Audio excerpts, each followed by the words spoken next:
City Series cigars and Citrus 7s, black cement 3s, 4s, the hairs and bread 11s. No doubt that I'll be wearing some fire at any sighting. With these Doran Becker 5s, you can see me in any lighting. It's exciting, I'll be flexing to the coldest degree. What's up, everybody? It's Sneakerhead M-Checks. I got the 2026 Band Jordan 1 lows. So as usual, we're going to take a close, detailed look at the shoe from all angles. I'm going to put these on and step around them so y'all can see the look on feet. After that, I'm going to share my opinion on the shoe, and then I'm going to talk about the release and all that stuff. So let's get right to it.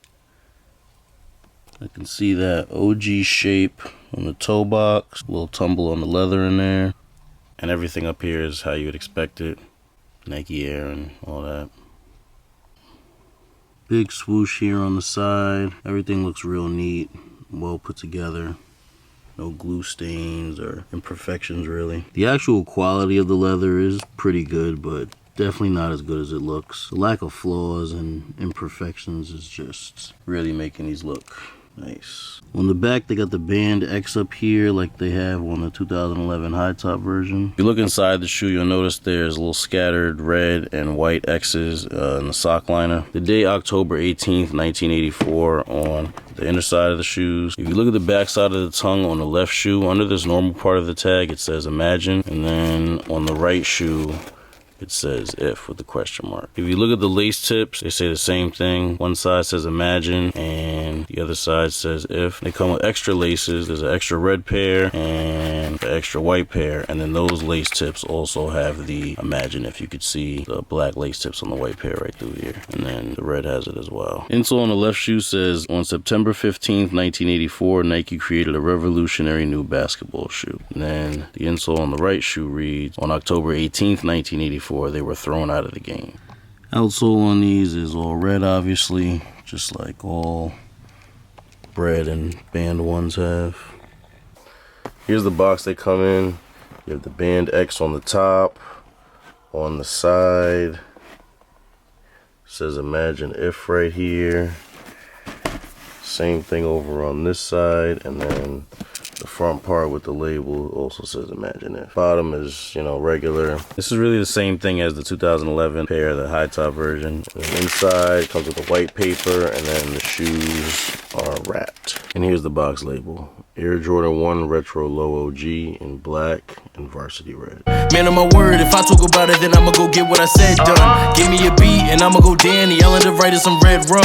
Fucking your bitch, throwing a leg up, now increasing my bread ones. I'm packing the car and we roll out. Everything that I got on is sold out. They double take when they look at my sneakers. I'm rocking some heat like it's cold. So let me start off by saying I don't really like Jordan 1 lows. I like Jordan 1 highs, but the lows just don't really do it for me. I'm not really crazy about them in general, but then the fact that they exist in the same colorway as a high top, I have no desire at all for these. And that's not just these, it's just in general. I don't own any Jordan 1 lows. And actually no, well, these are the only Jordan 1 lows I got. And the thing about these is I can't really apply the same logic to these that I do with these with the whole high top pair thing, because the high top version of these is different and they ass, I ain't gonna lie. So that's not really the same thing. These, are the same exact thing, just a lower cut. And then these don't have a high top version. In a way, Travis Scott ones are kind of a different shoe than this. I mean, not really, it's just pretty much the flip swoosh. But for regular Jordan 1 lows, there's not really a pair that I like enough to want. Just in general, I always find myself overlooking Jordan 1 lows. I actually felt like they were gonna grow on me over the years because I used to kind of feel the same way about low dunks. Low dunks have definitely grown on me over the years. Whereas for some reason, as similar as they are with Jordan 1s,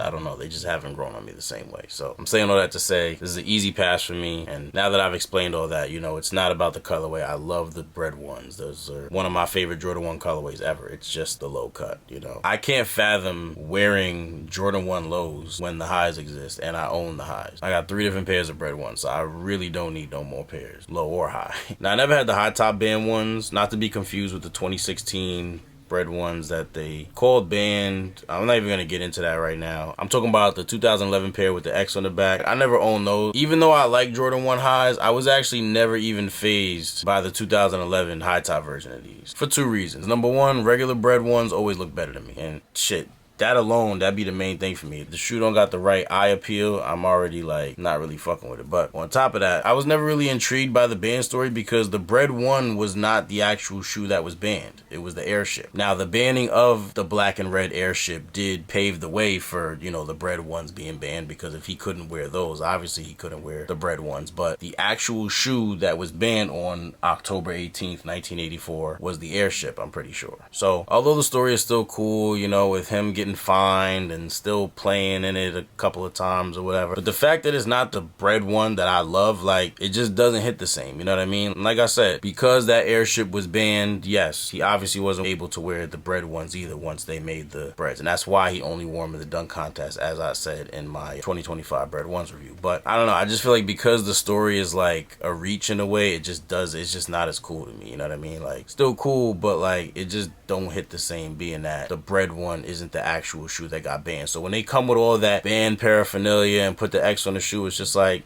alright, I get what y'all saying, but this is not the shoe that got banned. So like, I really could care less if y'all got the red X on it or not, because like, you know, fuck all that, honestly. Like, and the shoe's not as attractive as, you know, the regular Bred 1s. Like, so why would I want those? You know what I'm saying? Like, that was just my opinion on it. I know a lot of people either didn't know the real story, didn't care that it was the Airship, or was just dick riding because the shoe was expensive. But like, those never fazed me because, like I said, it's just, them shits just whack. If we being honest, like the look of the shoe compared to a regular Bred 1, them shits was always ass to me. You know what I mean? So even though these aren't exactly the same as far as like the materials, they close enough, and they're a low version. Big pass for me. But anyway, enough about me. Leave me a comment, let me know how you feel about these and if you copped or not. Now, these will be easy to get. However, I don't see them sitting around forever. You know, just think about the Chicago lows that just dropped. I feel like a lot of people like me don't really care for Jordan 1 lows, but at the same time, there is a lot of people who do like Jordan 1 lows. Some people even prefer Jordan 1 lows over highs, which I think is crazy, but to each his own. I respect everybody's opinion for the most part. In this case, I respect everybody's opinion. Sometimes people be having some crazy ass opinions I can't respect. But for this, yeah, you like Jordan 1 lows better than highs, I ain't mad at you. But if this video was helpful or taught you anything, I really appreciate if you give it a thumbs up. If you're interested in more reviews like this or any other sneaker related content, please do us both a favor and subscribe to my channel if you haven't done so already. Once you're subscribed, make sure you tap that little bell icon where the subscribe button was and select all. That way when I put a new video out, you'll get notified. You won't miss out on anything. Thank you all for watching. Everybody, please stay safe and healthy out there, and I'll see you next time.